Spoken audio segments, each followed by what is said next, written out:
LJP के संसदीय दल पर कब्जा करने के बाद पशुपति कुमार पारस अब आगे बढ़ रहे हैं। अपने भतीजे चिराग पासवान की लोकसभा में तख्ता पलट उन्होंने कर दी है, लेकिन अब पार्टी के राष्ट्रीय अध्यक्ष की कुर्सी पर कब्जा चाहते हैं पशुपति कुमार पारस।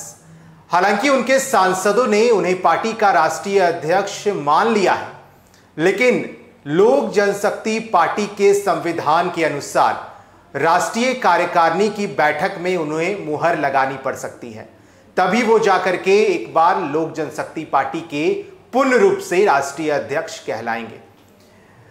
एलजेपी के करीबी सूत्र बता रहे हैं कि लोक जनशक्ति पार्टी के लिए राष्ट्रीय कार्यकारिणी की बैठक वो जल्द बुला सकते हैं और ये बैठक पटना में हो सकती है, जो हमारे सूत्र बता रहे हैं।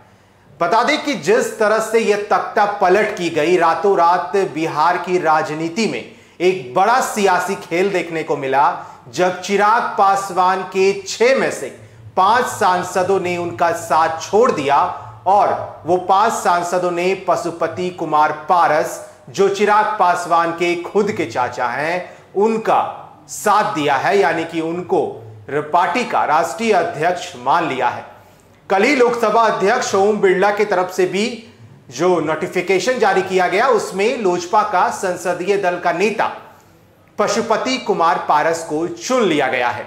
लेकिन अब संसदीय दल पर कब्जा करने के बाद पशुपति कुमार पारस पार्टी के राष्ट्रीय अध्यक्ष के कुर्सी पर भी जल्द कब्जा चाहते हैं, और यह तब हो पाएगा जब पार्टी के संविधान के अनुसार राष्ट्रीय कार्यकारिणी की बैठक में मुहर लगेगी।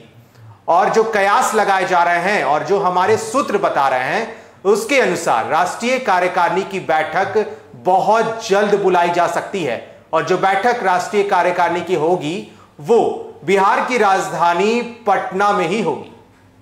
लोकसभा में संसदीय दल के नेता पशुपति कुमार पारस आज अपने करीबी नेताओं के साथ मंथन करने के बाद राष्ट्रीय कार्यकारिणी की तारीख तय करेंगे।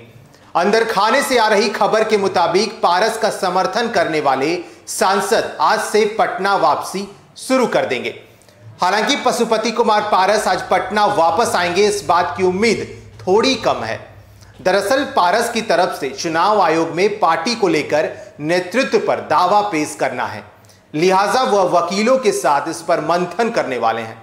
इसके पहले सोमवार की शाम लोकसभा सचिवालय में पशुपति कुमार पारस को नेता चुने जाने की अधिसूचना जारी कर दी थी। इस अधिसूचना के आधार पर ही पारस चुनाव आयोग में इसकी जानकारी देने वाले हैं कि वह पार्टी के राष्ट्रीय अध्यक्ष हैं। फर्स्ट बिहार को मिली जानकारी के मुताबिक पशुपति कुमार पारस अब तक 12 राज्यों में एलजेपी के नेतृत्व से संपर्क कर चुके हैं। तकरीबन आधा दर्जन राज्य के अध्यक्षों ने उन्हें अपना समर्थन देने का भरोसा दिया है।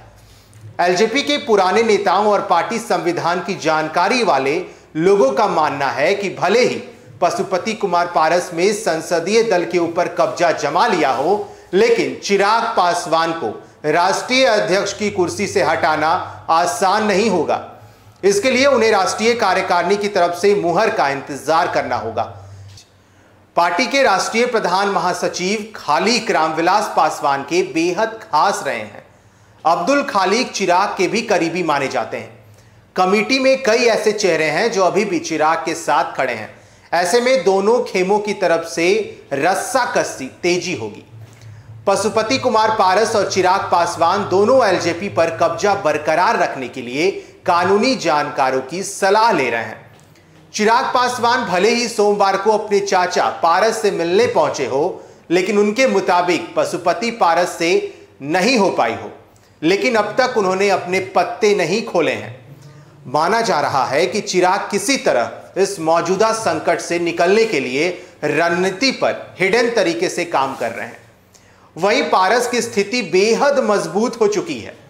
लोकसभा में उन्हें नेता का दर्जा मिलने के बाद चुनाव आयोग में उनका दावा भी मजबूत हुआ है। ऐसे में अगर कई नेताओं का साथ उनको और मिल जाए तो कोई अचरज नहीं होगा। मौजूदा खींचतान के बीच दिल्ली में भले ही अब तक सारी हलचल हुई हो, लेकिन आगे आने वाले दिनों में पटना लोक जनशक्ति पार्टी के नेतृत्व की लड़ाई का गवाह बनने वाला है। अब जब पशुपति कुमार पारस ने संसदीय दल पर अपना कब्जा जमाया है, तो पशुपति कुमार पारस अब ये चाहते हैं कि लोक जनशक्ति पार्टी के राष्ट्रीय अध्यक्ष की कुर्सी उनके पास जल्द हो जाए। ये इतना आसान नहीं हो पाएगा, क्योंकि लोक जनशक्ति पार्टी के संविधान के अनुसार राष्ट्रीय कार्यकारिणी की बैठक में मुहर लगानी पड़ेगी और इस मुहर के बाद ही यह संभव हो पाएगा।